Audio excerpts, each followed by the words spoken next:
yaitu rahasia sukses Daniel, rahasia sukses, rahasia keberhasilan Daniel perjanjian lama. Walaupun topik firman Tuhan ini rahasia sukses Daniel atau rahasia keberhasilan Daniel yang luar biasa, namun masih dalam rangkuman topik firman Tuhan mengenai doa dan pekerjaan Roh Kudus dalam orang percaya. Jadi masih dalam melengkapi topik firman Tuhan mengenai doa dan pekerjaan Roh Kudus dan hidup anak-anak Tuhan. Amin, saudara. Haleluya. Saya percaya firman Tuhan ini akan sangat memberkati saudara, karena kita akan beroleh teladan yang baik dan luar biasa dari Daniel. Dan kita melihat hidup Daniel yang sangat diberkati Tuhan. Daniel memulai hidupnya ya sebagai tawanan, ya, karena dia dibawa oleh Raja Nebukadnezar kepada kerajaan Babel yang gelap, yang kafir, yang penuh penyembahan berhala.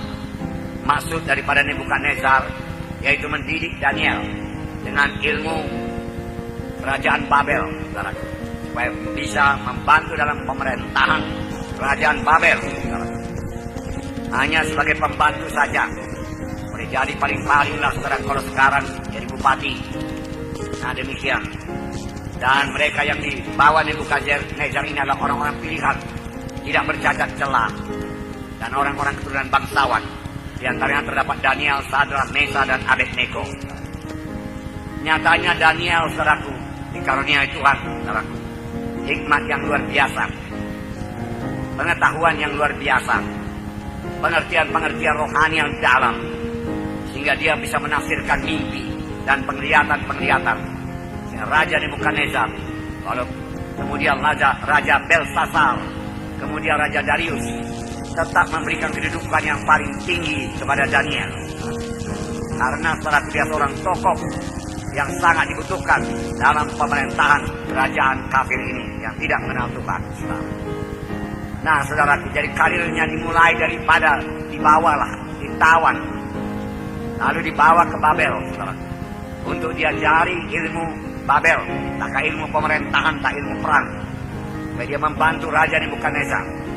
Tuhan Nebukadnezar sebagai pembantu, tetapi nyatanya Daniel menduduki kedudukan yang paling tinggi. Hanya rajalah yang di atasnya.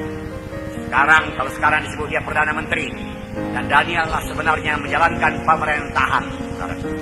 Raja hanya meneguhkan saja. Jadi Daniel memiliki tanggung jawab yang besar.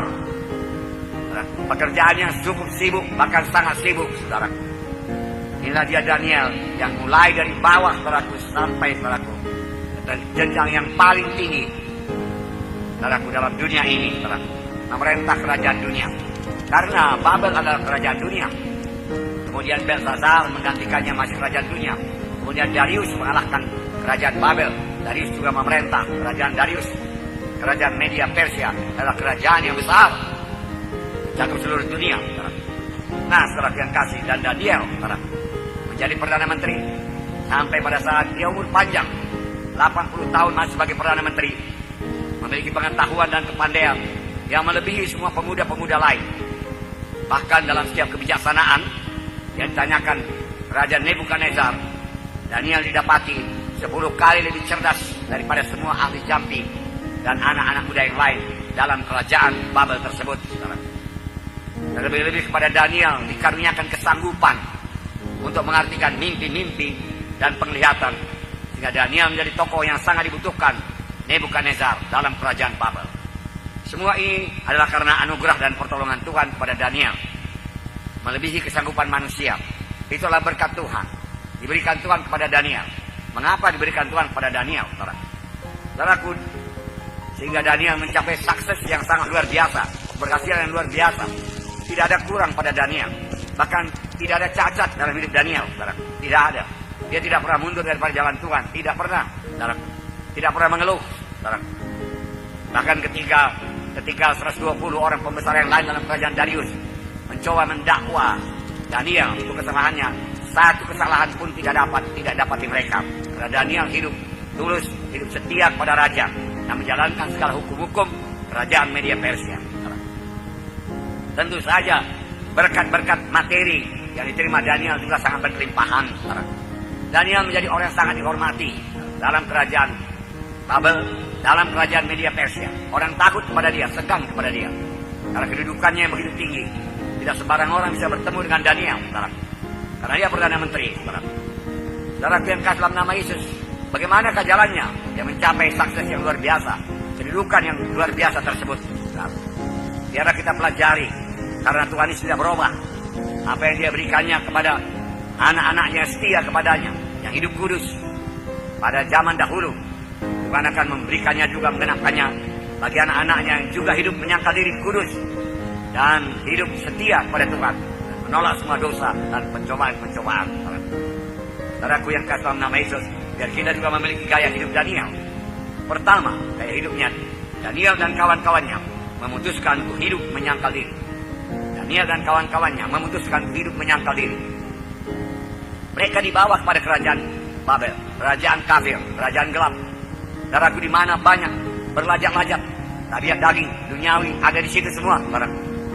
Dan mereka diberikan kesempatan oleh Raja Nebukadnezar untuk menikmati segala sesuatu yang lezat, termasuk minuman-minuman keras, alkohol, yang bisa menyebabkan mereka mabuk dan membuat pikiran mereka menjadi tumpul. Namun mereka menetapkan hati untuk tidak hidup menurut gaya hidup kerajaan Babel. Mereka tetap hidup menurut gaya hidup anak-anak Tuhan. Amin. Saya bacakan Daniel pasal 1, bukan kitab saudara. Daniel pasal 1, ayat 8 sampai 15. 8 sampai 15. Daniel, saudaraku, berkata-kata dengan baik kepada pengawal makanan, pengatur makanan. Dia tidak konfrontasi, saudaraku. Dia tidak keras, saudaraku. Oleh sebab itu Tuhan menyertai dia dan memberikan keluasan hati kepada Daniel. Mari kita baca bersama-sama Daniel pasal 1, ayat 8 sampai 15. 1, 2, 3. Daniel berketetapan untuk tidak menajiskan dirinya dengan santapan raja dan dengan anggur yang biasa diminum raja. Dimintanyalah kepada pemimpin pegawai istana itu supaya ia tidak usah menajiskan dirinya. Maka Allah mengaruniakan kepada Daniel kasih dan sayang dari pemimpin pegawai istana itu.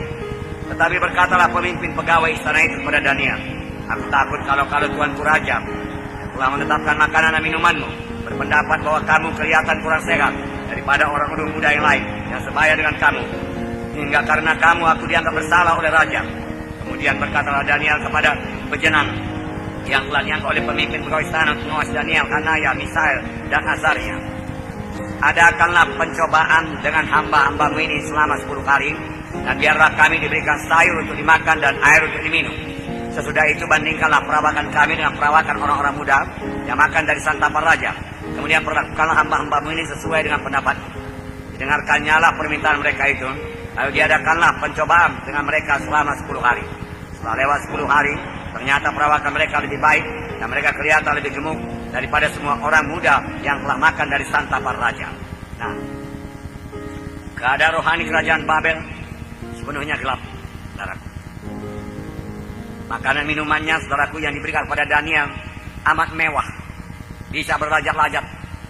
Karena itu juga makanan yang diberikan kepada raja, dan makanannya sangat berlimpah-limpah, berlebih-lebihan, dan ditambah lagi dengan air anggur yang limpah, saudaraku. Melihat itu semua, saudaraku, Daniel menetapkan hati untuk tidak makan makanan seperti itu. Karena dia belum pernah memakan makanan seperti itu. Apalagi kemungkinan besar makanan yang diberikan pada Daniel yang sama dengan makanan yang diberikan pada raja sudah dipersembahkan lebih dahulu kepada berhala. Maka menurut hukum yang dipelajari Daniel, saudaraku, sebagai anak-anak Tuhan, maka itu tidak bisa dimakan, tidak bisa diminum. Lagi pula kalau minum anggur, saudaraku, kemungkinan besar bisa mabuk, saudara. Oleh sebab itu Daniel menolak dengan halus, dengan berhikmat, saudaraku. Setelah Daniel menetapkan hati untuk menyangkal diri dan mau hidup turut dengan standar moral anak Tuhan, dia tidak mengikuti standar moral duniawi. Dia tidak berkata apa boleh buat. Aku sudah berada dalam kerajaan Babel. Kalau ku tolak makanan ini, bisa-bisa aku dihukum, bisa-bisa aku dibunuh. Kalau ku tolak makanan ini, bisa marah ini pegawai istana ini yang disuruh Raja Nebukadnezar untuk menjaga makananku, minumanku tidak ada yang kurang, maka berlebih-lebihan, bermewah-mewah. Saudaraku, Daniel berada keluasan hati daripada Tuhan. Dia katakan, berikanlah kami makan sayur-sayuran saja, makanan sederhana. Itu yang biasa kami makan di negeri kami. Tetapi pegawai istana itu betul-betul seorang yang memperhatikan sekali tawanan-tawanan yang dibawa daripada Israel ini. Aku takut kalau nanti perawakanmu ya kurus dan kurang baik daripada pemuda-pemuda yang lain. Daniel memiliki iman. Adakanlah pencobaan kepada kami 10 hari lamanya. 10 hari nanti diamlah sendiri. Kami akan makan sayur-sayuran dan air saja. Kemudian bandingkanlah perawakan kami dengan perawakan semua orang yang makan daripada ayapan raja. Jadi akan percobaan 10 hari. Sudah 10 hari kelihatan perawakan daripada Daniel, Sadrak, Mesakh, Abednego lebih baik, lebih kuat, saudaraku, daripada seorang anak-anak muda yang lain, saudaraku, yang makan daripada santapan raja. Inilah berkat penyangkalan diri. Inilah berkat menolak dosa. Menolak dosa bukan membuat kita menjadi terikat, tetapi menolak dosa, saudaraku, bukan membuat kita menjadi terkungkung, tidak bisa kemana-mana. Menolak dosa benar-benar membebaskan kita untuk kemenangan kita, untuk persekutuan kita dengan Tuhan. Dan kita bisa bersekutu dan boleh menerima berkat Tuhan. Luar biasa berkat yang diberikan Tuhan kepada Daniel, Sadrak, Mesakh, Abednego ini, karena mereka menyangkal diri. Jadi ada berkat menyangkal diri. Tidak sia-sia firman Tuhan berkata, siapa mau mengikut aku, dia harus mengangkat salib dan menyangkal diri. Haleluya. Nah, berkat lain dari penyangkalan diri Daniel ialah hikmat dan pengetahuan yang diberikan Tuhan kepada Daniel. Hikmat dan pengetahuan. Saya baca ayat 17. Kepada keempat orang muda itu Allah memberikan pengetahuan dan kepandaian tentang berbagai-bagai tulisan dan hikmat. Dan Daniel juga mempunyai pengertian tentang berbagai-bagai penglihatan dan mimpi. Luar biasa. Diberikan Tuhan, saudaraku, diberikan Tuhan hikmat dan pengetahuan. Karena mereka hidup dalam penyangkalan diri, mereka hidup dekat dengan Tuhan. Tuhan mengaruniakan hikmat dan pengetahuan. Sedangkan pada Daniel lebih lagi pengertian tentang berbagai-bagai pengertian dan mimpi. Ini hanya diberikan Tuhan kepada anak-anaknya yang menyangkal diri untuk hidup kudus. Jadi kita pun perlu hidup kudus. Haleluya. Perlu hidup kudus. Hikmat daripada Tuhan jauh melebihi hikmat dunia ini. Nyata dari Daniel dan kawan-kawannya 10 kali lebih cerdas daripada semua anak-anak muda yang lain.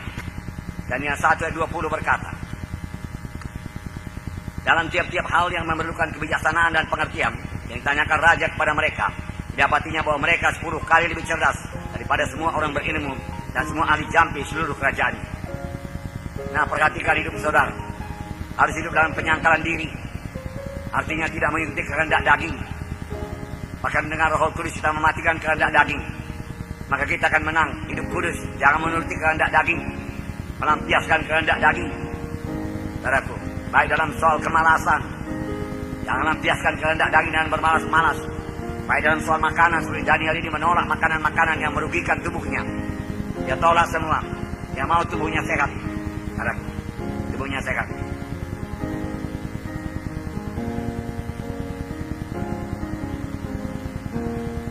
Untuk tubuh yang sehat diperlukan penyangkalan diri, amin. Dan nyatanya Daniel, saudaraku, lebih sehat pada waktu dia hanya makan sayur-sayuran saja, saudaraku. Karena segala yang daging ataupun ikan ataupun bahan makanan yang lain, saudaraku, yang kekasih dalam nama Yesus tidak dipersembahkan pada berhala. Nah, saudaraku yang kekasih dalam nama Yesus,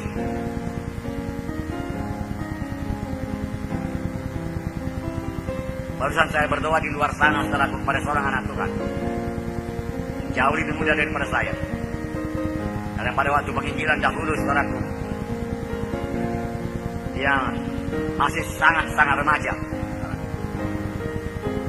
Kenapa dia datang ke Medan? Dia berobat, dokter spesialis penyakit jantung dan juga darah tinggi. Saya melihat tubuhnya gemuk sedikit, gemuk daripada biasanya, makanya saya tidak kenal dia. Kali-kali dia katakan, masa abang tidak kenal? Dia katakan, dia masih memanggil abang pada saya, saudara. Nah, saudara yang kasih nama Yesus, lalu dia kasih tahu namanya, saudara.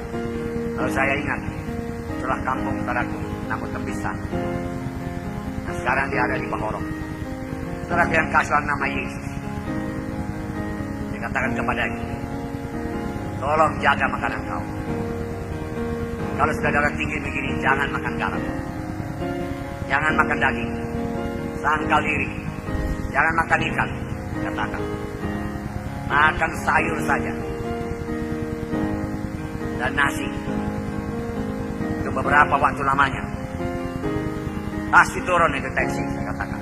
Jantung mulai fungsi dan baik. Tapi yang terlebih penting, hubungan kau dengan Tuhan. Hubungan dengan Tuhan, pulihkan lebih dahulu. Mana yang melenceng menyimpang selama ini, luruskan dulu. Bertobat.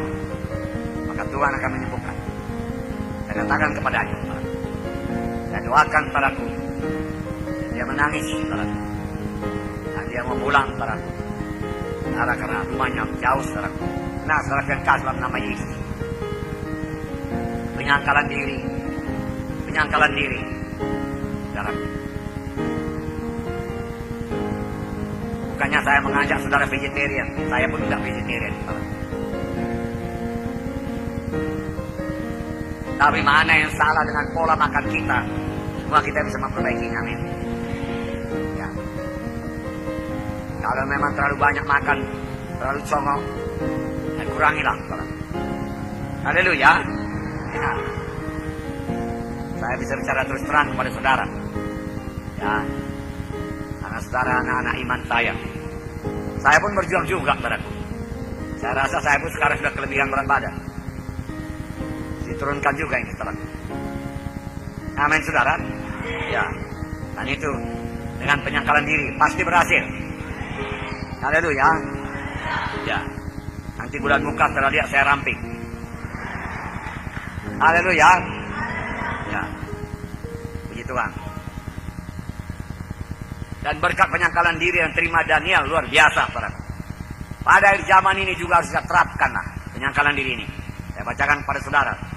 Yesaya 52 ayat 11. Menjauhlah, menjauhlah, keluarlah dari sana. Janganlah engkau kena kepada yang najis. Keluarlah dari tengah-tengahnya. Sucikanlah dirimu. Hai orang-orang yang mengangkat perkakas rumah Tuhan. Hai orang-orang yang mengangkat perkakas rumah Tuhan. Karena dahulu saudaraku perkakas rumah Tuhan itu perlu dibersihkan, perlu diangkat. Kalau pindah dari satu tempat ke tempat yang lain, maka orang-orang yang mengangkat itu tidak bisa menjamah sesuatu yang najis. Tidak bisa, saudaraku, mengikuti acara-acara yang gelap, saudara. Tidak bisa sama sekali. Menjauhlah, menjauhlah. Tuhan berkata, keluar dari sana. Jangan kau kena kepada yang najis. Sucikan dirimu. Ya, sekarang tidak ada perkakasan baik Allah, tapi semua kita adalah pelayan-pelayan Tuhan dalam rumah Tuhan. Amin. Maka kita juga harus menyucikan diri kita, terutama dari jangan terlibat dengan adat-adat acara-acara kegelapan. Amin.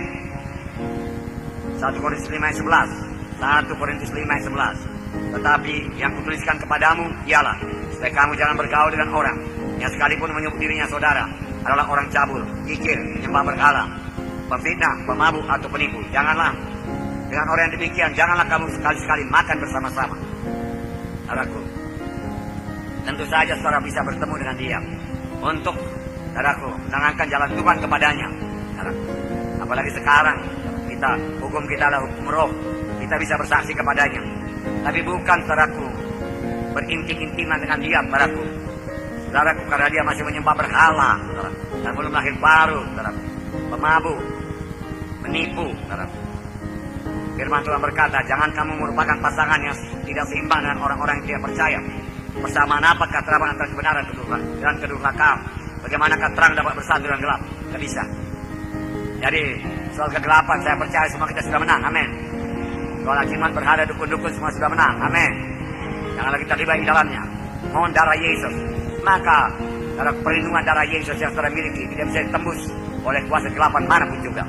Kami telah mempraktekannya puluhan tahun, saudara. Saudaraku, tidak ada setan yang bisa menembus kuasa darah Yesus.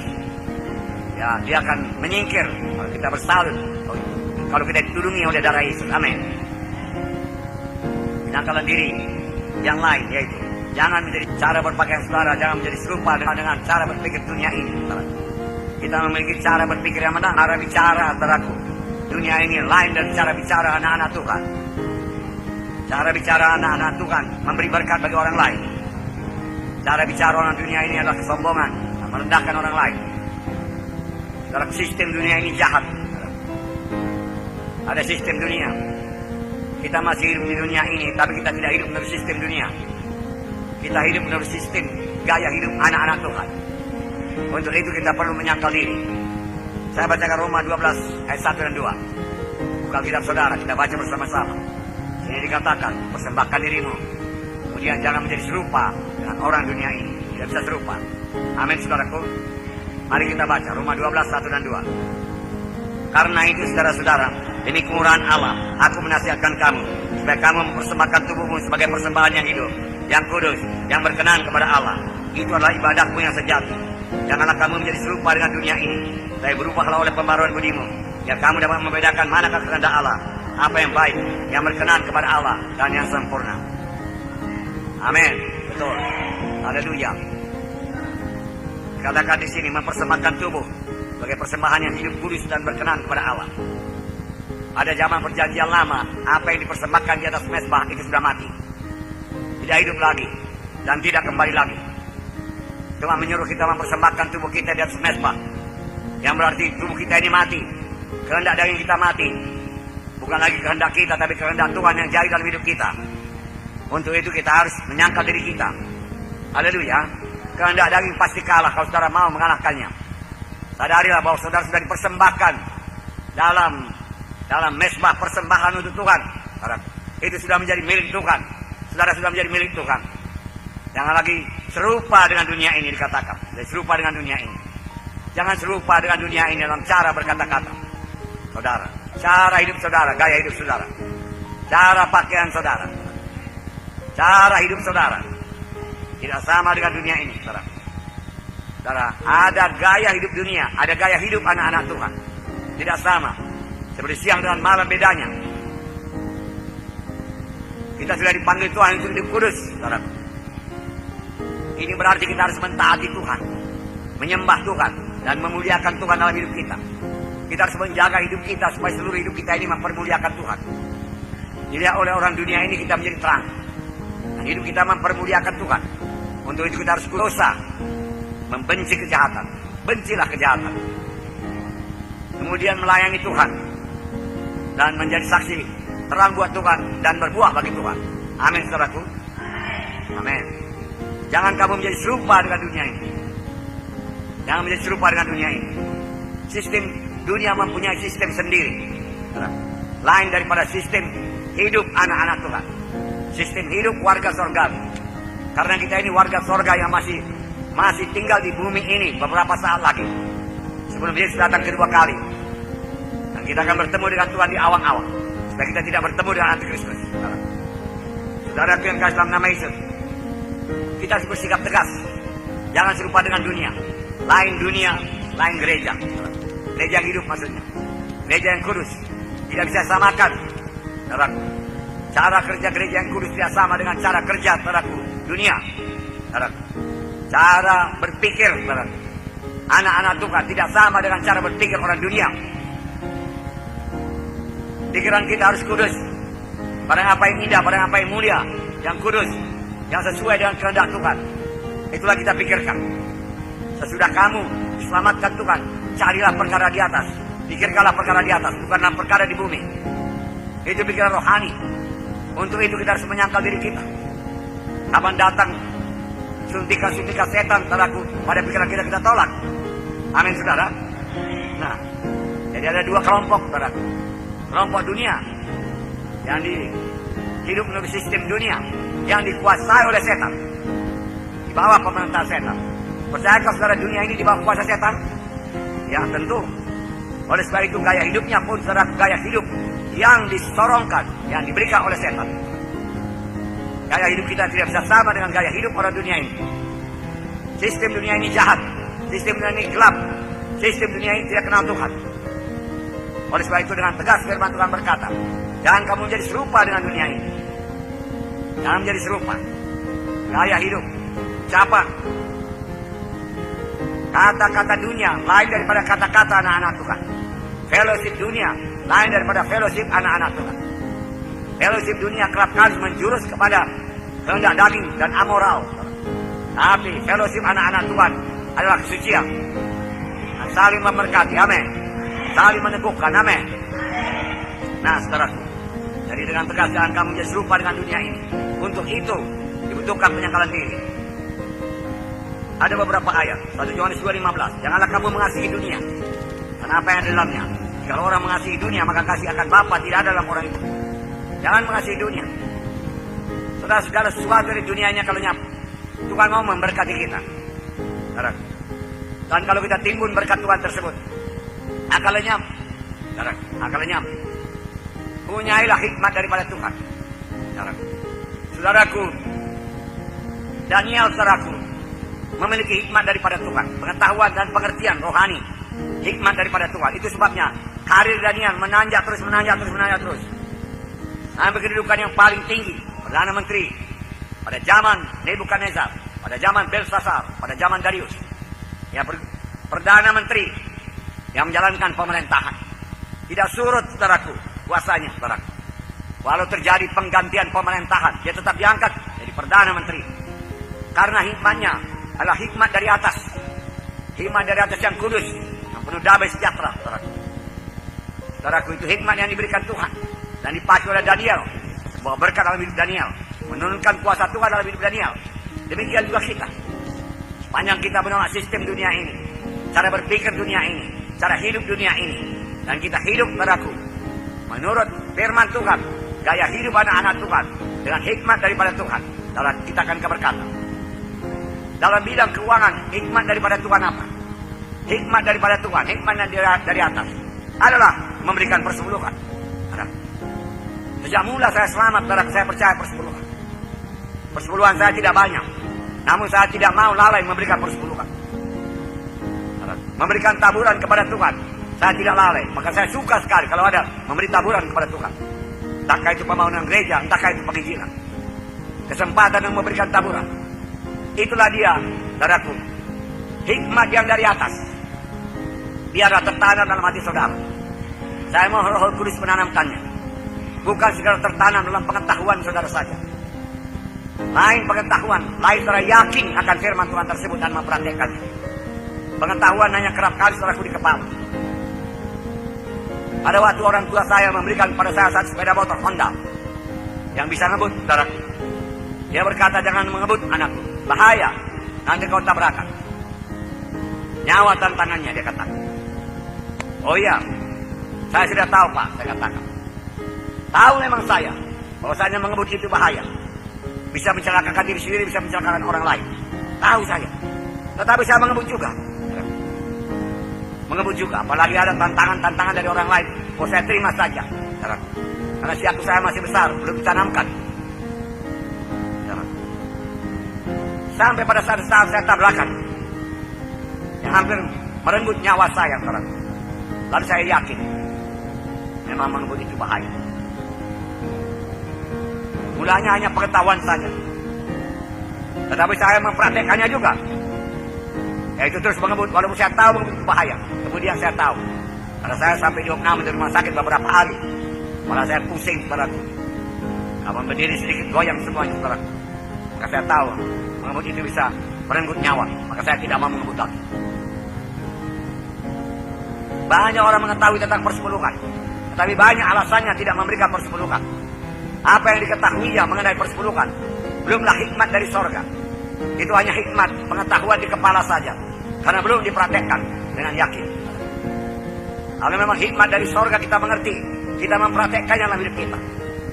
Hikmat dari sorga berkata, misalnya penyangkalan diri ini, jangan menjadi serupa dengan dunia ini. Kita menjadi tidak serupa dengan dunia ini.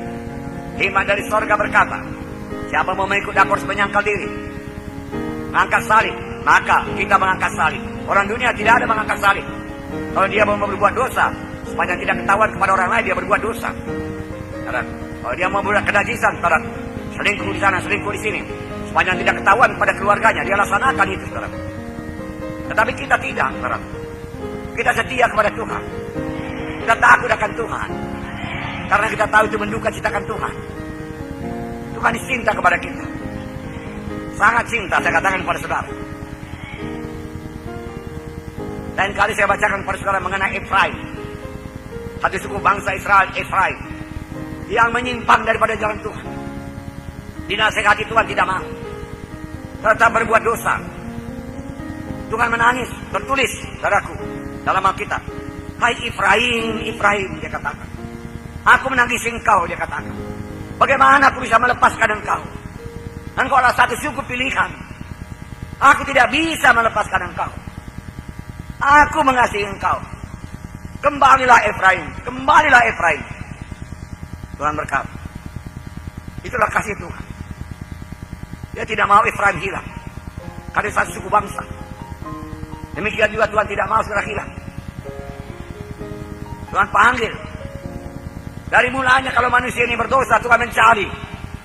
Adam, Hawa, di manakah engkau? Lebih berat kepada Tuhan. Saudara. Daripada kepada yang terhilang itu sekarang. Tuhan tidak mau hilang. Nah. Dan Tuhan sangat mau memberkati sekarang.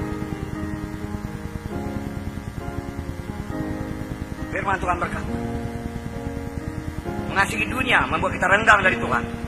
Karena mustahil mengasihi dunia dan Tuhan Yesus pada saat yang sama. Tidak bisa. Mengabdi kepada Allah dan mengabdi kepada Mammon tidak bisa bersama-sama. Matius 6 ayat 24 saya bacakan. Tak seorang pun dapat mengabdi kepada dua Tuhan. Karena jika demikian dia akan membenci yang seorang dan mengasihi yang lain. Dan ia akan setia kepada yang seorang dan tidak mengindahkan yang lain. Kamu tidak dapat mengabdi kepada Allah dan kepada Mammon. Tidak bisa.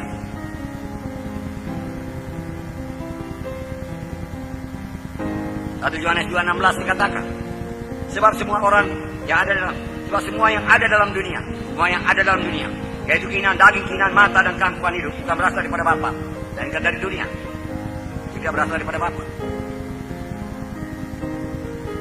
Keinginan daging, keinginan mata, bukan daripada Bapa, dari dunia. Keinginan daging, saudaraku, memuaskan hawa nafsu. Hawa nafsu makan, hawa nafsu bermalas-malas, saudaraku. Tidak ada penyangkalan diri, saudaraku.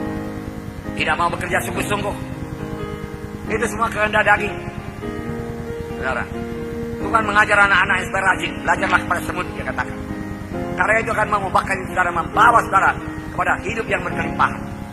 Tidak ada anak Tuhan yang malas bisa mencapai hidup berkelimpahan. Atau malas bekerja. Saudara, tidur-tiduran saja, selalu terlambat, tidak ada disiplin. Saudara, itu semua, saudara, kehendak daging. Harus ditinggalkan, saudara. Mari kita berubah. Amin, saudara. 1 Korintus 6:18 berkata, 1 Korintus 6:18, jauhkanlah dirimu dari percabulan. Setiap dosa lain yang dilakukan manusia terjadi di luar dirinya. Tapi orang yang melakukan percabulan berdosa terhadap dirinya sendiri. Percabulan, saudaraku. Jauhkan dirimu. Jangan sentuh, jangan dekati, jangan lihat, jangan ingini. Biarlah saudara kudus dalam memasuki perkawinan. Laki-laki harus kudus, wanita harus kudus. Amin, saudara. Sesudah berumah tangga juga keduanya harus hidup kudus. Tidak ada pasangan yang lain. Jauhkan dirimu daripada percabulan, firman Tuhan berkata. Ini gaya hidup anak-anak Tuhan. Saya percaya saudara mempraktekannya. Amin. Filipi 3:18-19. Filipi 3:18-19. Karena seperti yang telah kerap kali kukatakan kepadamu, dan yang kunyatakan pula sekarang sambil menangis, banyak orang yang hidup sebagai seteru salib Yesus. Ini pada sidang Filipi, hidup sebagai seteru salib Yesus. Hidup berlawanan orang dengan jalan salib yang sempit, yang kudus. Maka dia menjadi seteru salib Yesus. Kesudahan mereka ialah kebinasaan. Wow. Paulus mengatakannya sambil menangis. Tuhan mereka ialah perut mereka. Kemudian mereka ialah aib mereka. Pikiran mereka semata-mata tertuju kepada perkara duniawi. Memikirkan perkara duniawi. Menasihati Paulus dengan menangis. Itu sebabnya Paulus menulis juga, sesudah kamu selamat lahir baru, carilah perkara di atas, pikirkanlah perkara di atas. Pikirkan, pikirkan perkara yang di atas. Lalu cara berpikir kita berfokus pada firman Tuhan dan kekekalan. Adakah berkat-berkat yang kita terima itu menjadi berkat bagi masa yang kekal? Jangan hanya untuk dunia ini saja kita pikirkan, tapi kita pikirkan berkat kita pada masa yang kekal. Karena kita ini manusia kekal. Haleluya. Ya. Saudara tidak mati lagi, saudara. Tidak mati rohani lagi. Kapan saudara meninggal dunia, saudaranya pindah